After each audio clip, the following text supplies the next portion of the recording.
안녕하세요, 여러분. 한때 트롯 시장은 경험이 쌓이면 감정이 깊어진다는 공식으로 움직였습니다. 무대 위 눈빛 하나, 숨의 길이 하나, 한 소절에 얹힌 서러움의 농도는 오랜 세월을 지나온 사람만이 꺼낼 수 있는 것처럼 보였기 때문입니다. 그런데 지금 그 공식을 통째로 뒤집는 이름이 등장했습니다. 현역가왕 3회 중심에서 폭발하는 존재감, 바로 빈혜서입니다. 그리고 사회방송을 앞두고 공개된 IQ 156이라는 숫자는 단순한 화제거리를 넘어 이 프로그램의 흐름 자체를 바꿔버린 결정적 변수로 떠올랐습니다. 사람들은 처음엔 숫자에 놀랐습니다. 하지만 진짜 충격은 그 다음이었습니다. 그래서였구나, 시청자들이 무대에서 본 기적 같은 완성도가 우연도, 타고난 감각 하나로 설명될 일이 아니라는 사실이 마치 번개처럼 머리 위를 때린 순간이었습니다. 빈혜서의 무대는 늘 이상했습니다. 이상하다는 건 부족하다는 뜻이 아닙니다. 오히려 반대입니다. 너무 완성되어 있어서 어린 가수가 이렇게까지 계산하고 조절할 수 있나 라는 의문이 생길 정도였습니다. 고난도 꺾기를 정확히 박아 넣고도 호흡이 무너지지 않았고 감정선이 과장되지 않으면서도 관객의 심장을 제대로 움켜쥐었습니다. 어떤 순간에는 슬픔을 흉내내는 게 아니라 슬픔의 구조를 해부해놓고 그 위에 다시 숨을 불어넣는 것처럼 보였습니다. 이게 가능하려면 단순히 목소리가 좋아서는 안 됩니다. 노래의 뼈대, 리듬의 숨결, 가사의 의미 층위, 감정의 흐름, 무대 동선까지 한꺼번에 머릿속에서 굴러가야 합니다. 그런데 빈혜서는 그것을 아무렇지 않게 해냈습니다. 마치 무대 위에서만큼은 이미 완성된 아티스트처럼 자신의 몸을 악기처럼 쓰면서도 동시에 연출가처럼 전체를 통제해버렸습니다. 그러다 이번 IQ 공개가 터졌습니다. IQ 156, 대중이 흔히 떠올리는 천재라는 단어가 자동으로 따라붙는 숫자입니다. 하지만 중요한 건 단순히 높다는 사실이 아닙니다. 검사 체계와 해석 기준을 알고 보면 이 숫자는 오히려 더 무섭습니다. 특히 한국 맨사에서 활용되는 기준처럼 표준 편차가 다른 방식에서는 같은 인지 능력이라도 점수가 다르게 보일 수 있습니다. 그래서 숫자만 보고 과장 아니냐는 시선도 나오지만 환산해서 보더라도 결론은 바뀌지 않습니다. 결국 핵심은 이겁니다. 빈혜서가 속한 영역은 상위권이 아니라 사람의 뇌가 가진 처리 속도와 구조 이해 능력이 비정상적으로 빠른 집단이라는 것. 즉, 무대에서 우리가 목격한 초현실적인 완성도는 단순한 재능이 아니라 두뇌 메커니즘이 만들어낸 결과라는 해석이 가능해집니다. 여기서부터 분위기가 바뀝니다. 빈혜서를 더 이상 신동씨라고만 부를 수 없게 됩니다. 신동이라는 말에는 묘한 한계가 있습니다. 귀엽고 대단하지만 어디까지나 가능성과 미래에 붙는 단어입니다. 그런데 빈혜서는 가능성을 넘어 이미 실전에서 결과로 증명해버렸습니다. 그리고 IQ 156이라는 정보가 더해지는 순간 그의 무대는 감각의 폭발이 아니라 전략의 설계로 다시 보이기 시작합니다. 그가 보여준 감정 몰입은 우발적 감정이 아니라 계산된 감정선의 구축이었고 호흡과 꺾이는 본능이 아니라 분배와 조절의 결과였으며 무대 장악력은 타고난 배짱이 아니라 상황을 읽어내는 인지 통제력의 산물이었습니다.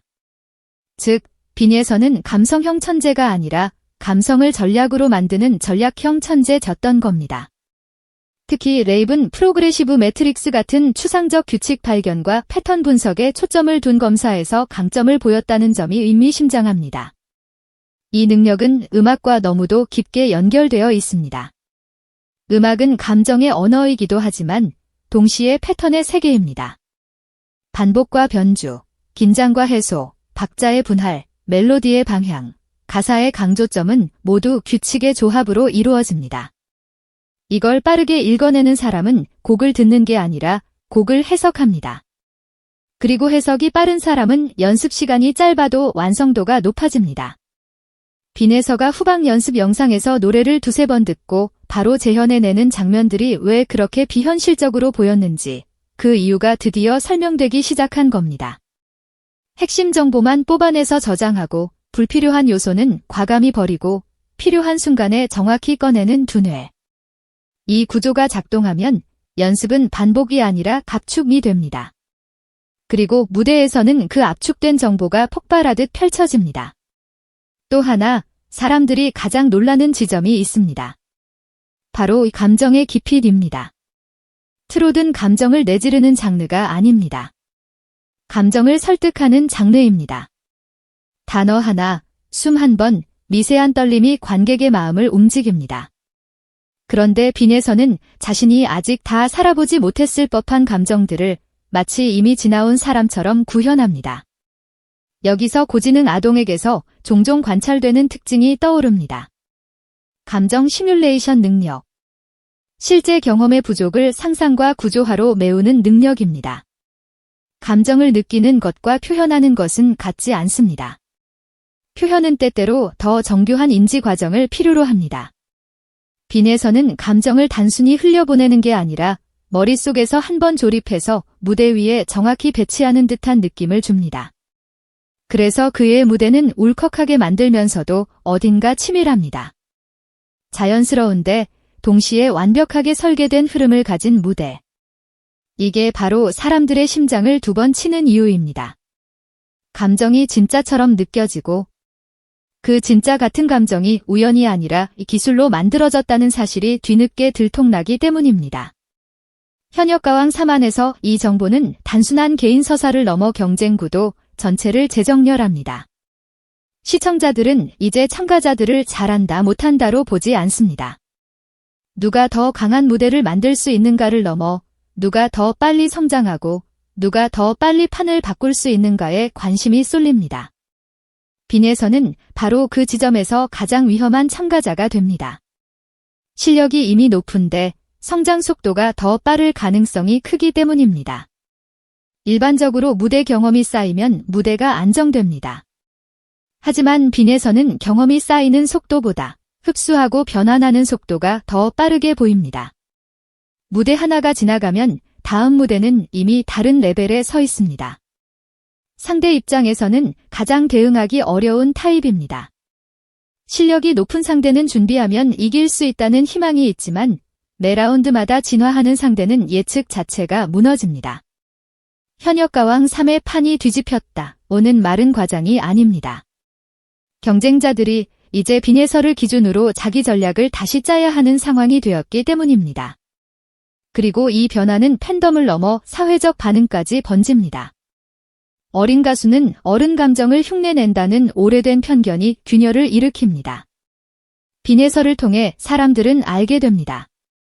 감정은 나이만으로 완성되지 않습니다.